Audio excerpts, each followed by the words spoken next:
Hey guys, Frank here. Today we'll check out some stories from /AskReddit. Here's the first. Folk who did something in Vegas that did not stay in Vegas, what happened? NSFW. Buddy of mine, I wasn't there, had his bachelor party in Vegas and ducked a stripper, then he ducked another stripper the next night. One of the guys who went on the trip with him was his fiance's brother. So when they get back home, the brother says, "I hope you had fun, but I have to tell my sister what you did." It was a whole thing, but the dude ended up not saying anything, so the brother told his sister, the fiance, what happened. She married him anyway, and he ended up repeatedly cheating on her. Eventually they got divorced. Not from misbehaving, but happened to me when I was there. I guess NSFW. Went there with a group of people for a men's league, beer league level, hockey tournament. Sharing a room with our team captain. I spent the evening with another friend bouncing around a few places on the strip, but nothing too wild because we had a game in the morning. Team captain was still awake when I got to the room. Spoke briefly about our days. We both go to sleep. He never woke up. Natural cause so far as I know, as he wasn't into any drugs. But it ducked me up, knowing a friend just died right beside me and I was the last person he spoke to. Really made me hope I didn't miss any signs of distress. Felt awful for a long time after. Still do in a way. The bride and her maid of honor and bridesmaids, 3, all went for a 4 days girls trip to Vegas. Well, one of the 3 bridesmaids let it slip that the bride, maid of honor, and one of the bridesmaids all had intimacy with guys they met there. The wedding was called off and the maid of honor's marriage ended. Kid from my high school class basically ruined his law school career because he beheaded an exotic bird in Vegas. Bachelorette party a week before the wedding. I and a couple other friends said it was a bad idea. We knew the bride and knew nothing good could come from a Vegas trip. But she really wanted it. Red flag right there. Sure enough, a video was sent to her fiancé of her making out with some random couple at the club we were in. And apparently that's not all that happened. She said that couple recorded their threesome. Sucks too, because her fiancé was a really sweet guy. She wasn't even drunk either. Not that it would make it better, honestly. But she made all these decisions sober. Told us to frick off when we tried to get her away from the couple. Had intimacy with a woman I just met that night in a hot tub at the hotel. I gave her my phone number. It turns out she had just got married 2 weeks before and her husband was now deployed in Afghanistan. She called me drunk and crying every night for weeks. Pre-COVID times, when professional conferences and conventions were a lot more popular, would have an industry conference annually in Vegas. The amount of people that lost their jobs, destroyed their marriages, or tanked their company's year was staggering. Like, you'd think it was a once-in-a-blue-moon occurrence, but it was a guarantee each year that some high-drama antics would go down at least a few times. I'm out of that rat race now, but I've since heard they've moved the annual conference to Reno and it's very much the same. My friend's fiancé went to a bachelor party. After he came back, she deleted all of his pictures on Instagram and broke up with him. He had videos on his phone with a $1,500 hooker. She asked why he even recorded it and he said because it was $1,500. Brew.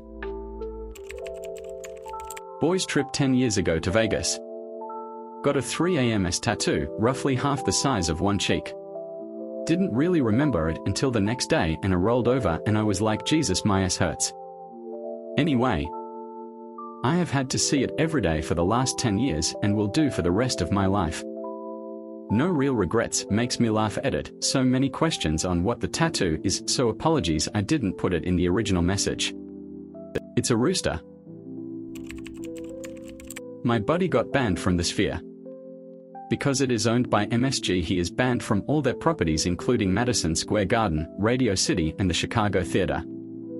So that ship ain't staying in Vegas. Not my story, we were doing a bachelor weekend, duh. One of our friends was walking through casino and some random cougar grabbed him and kissed him. This could be interesting. She took him back to her room and they got right down to it. He was going at it and all of a sudden he looks up and sees a dude sitting in a chair in the shadows.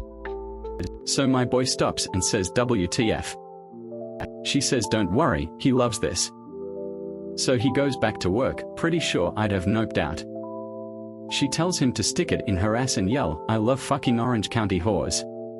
We all called nonsense, but we ran into her the next morning with her husband at breakfast and they had a whole conversation about what had transpired the night before. It was a wild conversation. I'll tell you what. Condom blowjobs are not worth it. Chlamydia. That doesn't stay in Vegas.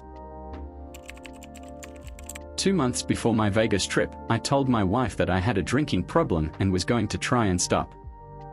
I was a successful, functional drunk who got invited to an all-expenses-paid business trip to Vegas to speak with a CEO on the main stage at a large conference.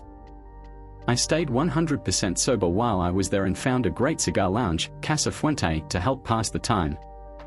They had a full bar, but I stuck with seltzer water plus 3 limes. On my last day, I went back to the lounge to buy a cigar to take home and asked if they had any tubes or cases to protect the cigar from getting crushed. They gave me one of the beautiful wooden cigar boxes that their specialty cigars come in and I still have that in my office, holding all of my misc, cigar tools and lighters. On a large work conference trip, my wife's colleague met with a prostitute. Back in his hotel room, the prostitute drugged him with fentanyl with the intent to rob him. He died. Here's story 2. If all humans suddenly lost the ability to lie, what industry would collapse first? I'm just imagining how badly all those service workers are gonna be treating the customers now, lol. Influencer marketing. Hey guys, I got this for free and I don't actually use it, but here's a discount code. A lot of people don't seem to realize that being unable to lie does not mean being forced to tell the truth. Fortune tellers, psychics, palm readers, etc. Probably advertising. Without the ability to exaggerate, manipulate, or spin the truth, most marketing campaigns would fall apart overnight. Brands would have to say things like it's fine, not the best, but it'll do. Think of all the affairs and cheating. The wedding industry would collapse. But the divorce industry would boom. Also Karens and HOAs wouldn't get away with half their crud. Entertainment. All acting is lying. Source. The movie The Invention of Lying. The political system followed by the customer service industry. Wow, advertising would tank so fast without lies. Any industry role related to sales would immediately go on like support. Dating. Oh, you're actually way uglier than I thought. Everyone says that. That's why I thought would be a match. The movie industry. I feel like one couldn't pretend to be someone else, not even for a second. One can argue that they don't lie, they pretend, and it is different, but to me it is two sides of the same skill. If you can pretend something, you can lie. Strippers, you repulse me and I would never ever get with you, but I'm just here for the money, so if you pay me I'll act like I like you, and the money you give me goes toward my coke and alcohol habits, which allow me to relax my self-respect enough to do this. Marketing, advertising, politicians, lawyers and priests. Then, high-end art and wine experts. Cosmetics industry literally would cease to exist. Here's story 3. What's the biggest? They are definitely cheating sign you ignored. He said goodbye to his mother and called her sweetie. When I asked if he called his mother sweetie, he said yes. I later found out it was his ex. I didn't know about her and she didn't know about me. She kicked him to the curb. Came home and the toilet seat was up. There is a 0% chance that she put it up. He kept taking money out of the bank and never had money for even simple things like his commute. I suggested we start tracking our spending together and turn it into a game, and he balked. No wonder. I was no naive. Different panties before and after work. He was mean to me only. I thought he was working too hard and bent over backwards to make his life easier. I just suffered it for a bit, then finally called him out on it, with the way you are acting toward me is not in character for you, and I want to know what's going on. He broke and spilled all the damn tea, grateful to finally not be living a lie, and transferred all that pain right into me. MF. He'd been cheating for at least 8 mo's with randos off the internet, then found one he loved and was making plans for a future without me. Buying Rogaine in bulk, whitening teeth, dressing nicer for work. Started to exercise more. Our intimacy pattern started to change. He wanted intimacy daily instead of our day on, one day off routine we've had for 10 years. I remember telling him, wow, it's like we're newlyweds again. But little did I know it was because he was just so turned on all the time. I suspect he was thinking of her making anything and everything into a big deal to argue and give silent treatment for days on end. At the end, placing a pillow between us in bed. He was being loyal to her while married to me.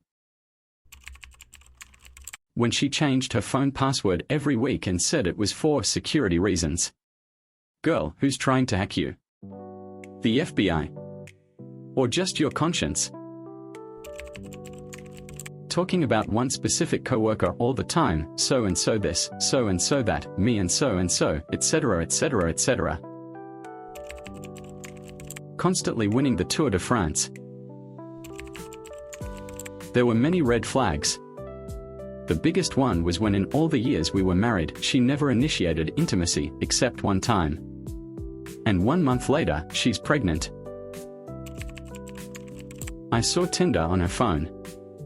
Thought she was using it to find friends.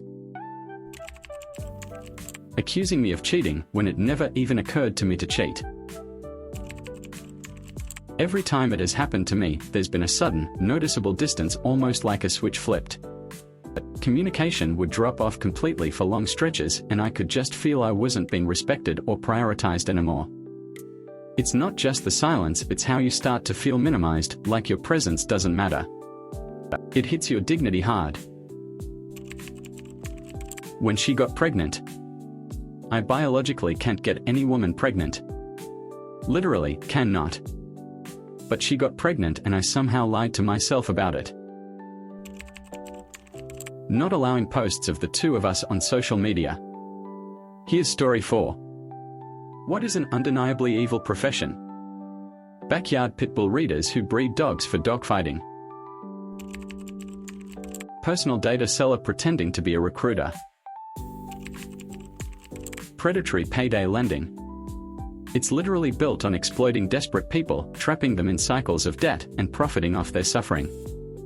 There's no well actually to justify it. Since all the obvious one have been noted, paparazzi. It's a job that literally has no necessity, offers no benefit or good, and only serves to make its targets miserable. Family vloggers and influencers who use their kids for content really cross a line. It's one thing to share moments, but turning a child's life into constant entertainment for views and profit. That's exploitation, plain and simple.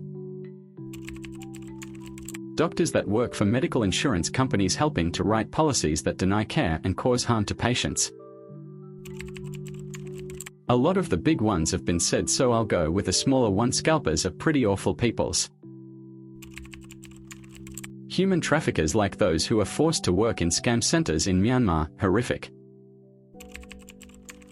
Running a payday loan business. Any job that thrives on exploitation, like scam call centers or trafficking rings, is undeniably evil. It's not the title but the intent and impact that matter. If harm is the goal or profit comes from others' suffering, that's evil, plain and simple. I work in healthcare. I have seen 1,500% margins on something as simple as wet wipes. The whole timeshare industry. Healthcare CEO in America. It's actually your job to drive practices that prevent people from getting healthcare by denying as many claims as possible. United Health shareholders are suing them for not denying enough healthcare after the Luigi situation. Those people that come up with new ways of shoving more ads in our faces. The troubled teen camp/therapy industry. Some of those places treat children worse than fucking prisoners. Ask me how I know. That wraps it up. Alright folks, follow for more stories with Frank.